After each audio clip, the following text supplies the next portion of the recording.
Assalamualaikum warahmatullahi wabarakatuh. Kembali lagi dengan saya Atan Anwar di podcast Kesetrum episode kedua.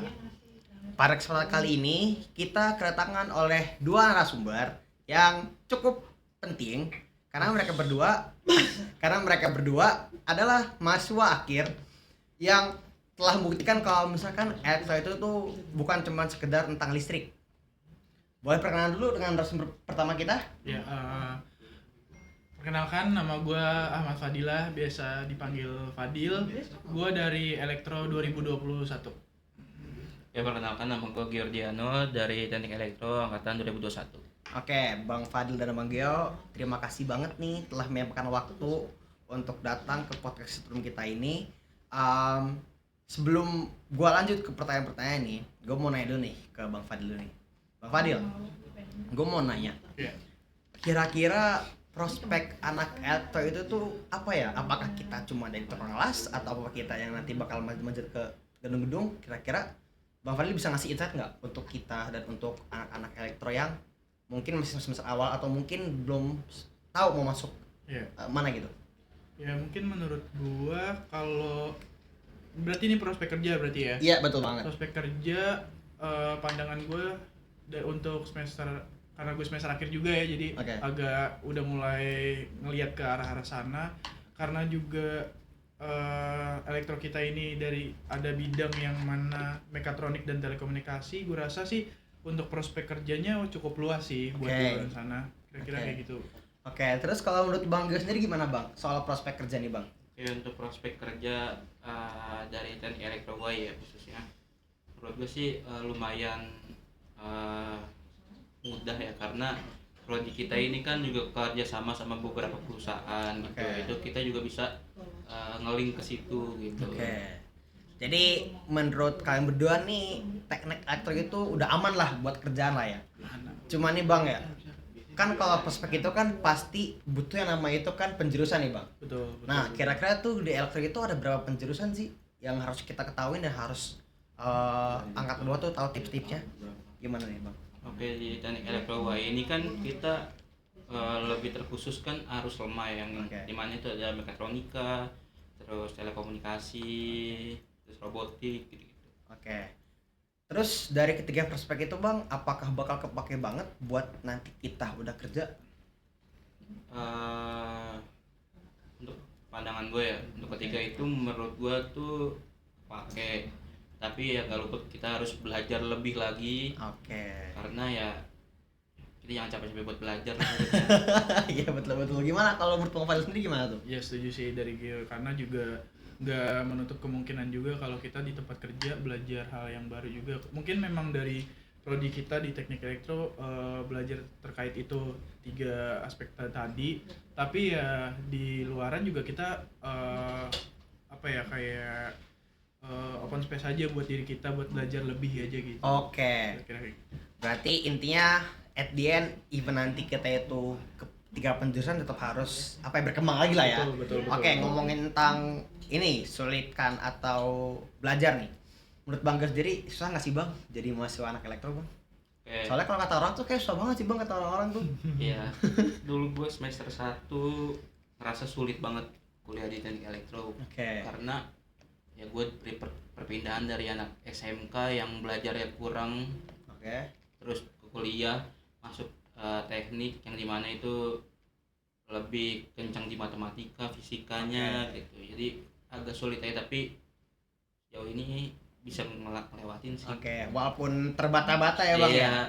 Terus nih kalau dari Bang Fadil sendiri nih, kan tadi kan kata Bang Gio itu kan pas kita pindah ke teknik itu kan fisika sama matematika itu kan dikencengin banget Bang. Tapi menurut Abang sendiri ada nggak sih Bang kesempatan untuk orang-orang yang nggak bisa fisika atau matematika untuk masuk teknik? Menurut gue sangat amat bisa sih, karena memang di sini juga dibelajar benar-benar dari rencana RPS-nya itu dari awal kita juga udah dari dikasih fisika dasarnya itu dibagi dalam 2 bagian gitu di semester 1 fisika dasar juga, kimia juga ada, kalkulus juga ada, jadi sangat amat dikuatkan, dikokohkan gitu buat pondasinya untuk ke atas gitu. Terutama buat orang-orang yang nggak bisa dua itu ya Bang ya. Betul. Nah berarti tanda ya nggak perlu khawatir nih teman-teman untuk apa ya, kalian yang nggak bisa fisika matematika tuh nggak perlu khawatir buat masuk teknik karena pasti bakal ajarin lagi gitu. Terus juga nih Bang, kalau boleh tahu nih abang berdua ini magangnya di mana ya Bang ya? Boleh kalian dari yang Fadil dulu nih. Kira-kira gimana Bang? Kebetulan gue magang di PLN Icon Plus. Itu cucu perusahaannya PLN yang mana membidangi PV rooftop atau PLTS atap. Oke, berarti bagus banget dong Bang di PLN juga. Kalau dari Bang gimana Bang? Kebetulan gue sama Fadil sama satu tempat magang. Bisa barengan gitu ya Bang ya? Tapi kalau dari kalian berdua sendiri nih, kalian nemu nggak kalau misalkan wah ternyata magang tuh asik atau wah ternyata magang susah? Apa tuh yang kalian nemuin pas kalian tuh magang? Mungkin dari Bang Gue dulu kali ya, boleh silakan Bang. Yang pertama yang mungkin ditakutin mahasiswa sebelum magang ya kayak kita masuk dunia kerja gitu, takutnya diomelin atasan atau apalah gitu kan. Dunia kerja itu berat, tapi semenjak berjalannya waktu asik kok gitu kan di PLN Icon Plus ya khususnya ya. Oke, tapi kalau dari Abang sendiri gimana? Ya asik sih, maksudnya dari awal juga lingkungan kerjanya juga udah sehat juga ya, maksudnya juga mentor-mentor di sana ngajarinnya detail juga, jadi kita nggak ada sama sekali ngerasa kesusahan gitu buat magang di sana. Oke, berarti lagi-lagi nih, ini juga salah satu peringatan buat teman-teman kalau misalkan nggak perlu takut gitu untuk magang nanti buat kalian nih, buat yang udah tugas akhir dan udah semester akhir, nggak perlu takut untuk nanti ngajuin magang, nggak perlu takut untuk nanti kalian itu terkucilkan atau mungkin ditindas, itu nggak. Kelihatannya dari dua mahasiswa ini mereka bisa nyaman gitu di pekerjaan mereka masing-masing. Terus nih, gue mau nanya lagi nih, ada nggak sih Bang tips-tips terutama kira-kira apa yang harus kita lakuin gitu di elektro gitu, selain untuk belajar, selain organisasi? Apakah kita harus kerja kelompok atau apakah kita mungkin harus cari relasi atau apa? Gimana nih? Mungkin dari siapa dulu nih? Boleh. Mungkin yang bisa dilakuin ya kita mungkin kalau misalkan gue ya, karena gue nggak bisa dibilang nggak terlalu pinter banget, jadi kayak banyak nanya aja sih. Di sini juga alumni dan senior di sini juga kakak tingkat di sini sangat open banget gitu. Jadi buat proses pembelajaran dan juga kalau alumni kan ibaratnya kayak kita cari relasi kan, buat nanti ke depannya kayak gimana. Jadi kira-kira di sini kita bisa belajar kayak gitulah, kayak apa ya, bergaul sama siapa aja gitu, jangan pilih gitu. Kira-kira gitu. Terus kalau dari Bang Kristin gimana Bang? Ya benar kata Bang Fadil, apa ya tipsnya ya jangan capek buat belajar karena kita mahasiswa.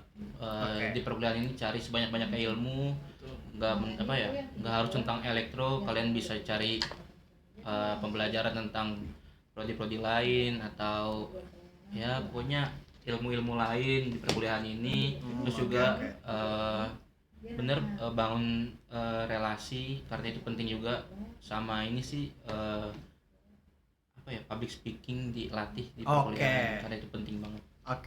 Lagi-lagi nih Bang, perihal public speaking, berarti kemarin kan kalau kata narasumber Bang Yoga Kahim periode tahun itu katanya organisasi itu kan penting. Betul. Tapi kalau dari pandangan Abang sendiri tuh gimana? Apakah itu bakal ngaruh ke prospek kerja atau mungkin bakal mengganggu akademik kita? Gimana nih? Perlu nih. Organisasi memang penting untuk di dunia kerja ya, karena ada beberapa perusahaan yang melihat apa ya, organisasi kita apa aja sih di perkuliahan gitu.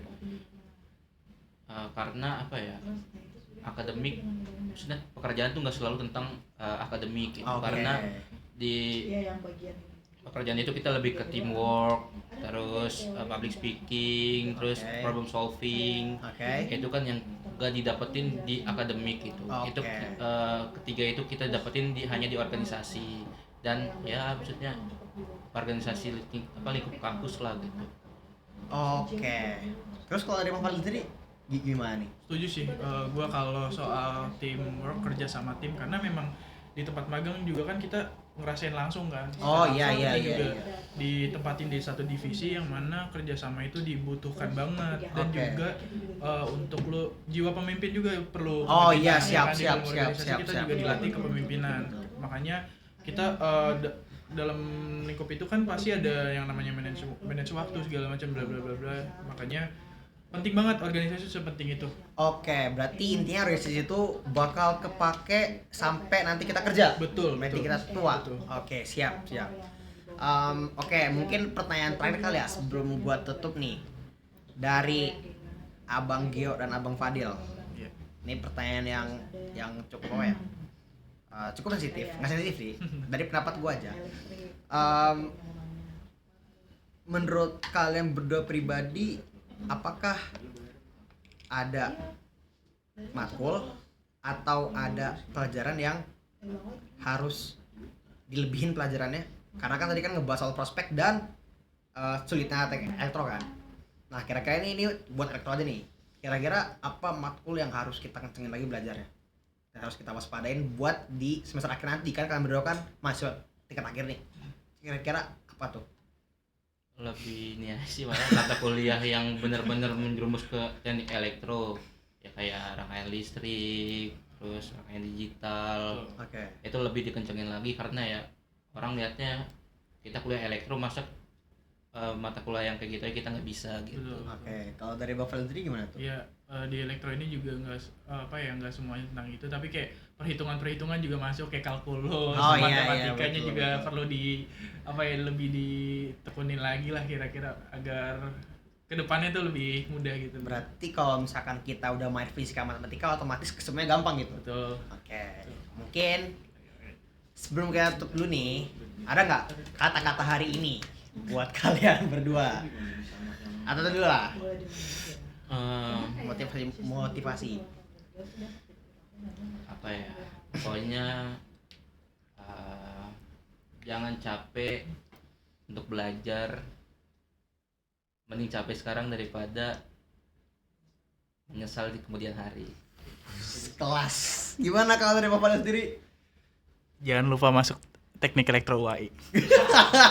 Oke, teman-teman, buat info lebih lanjut kalian bisa lihat nanti di Instagram Teknik Elektro dan juga Himatek. Jangan lupa kalian ikutin Instagramnya, dan juga ingat di UAI itu ada banyak sekali beasiswa. Terutama Bang Fadil yang kebetulan beasiswa apa Bang Fadil? Beasiswa KIP.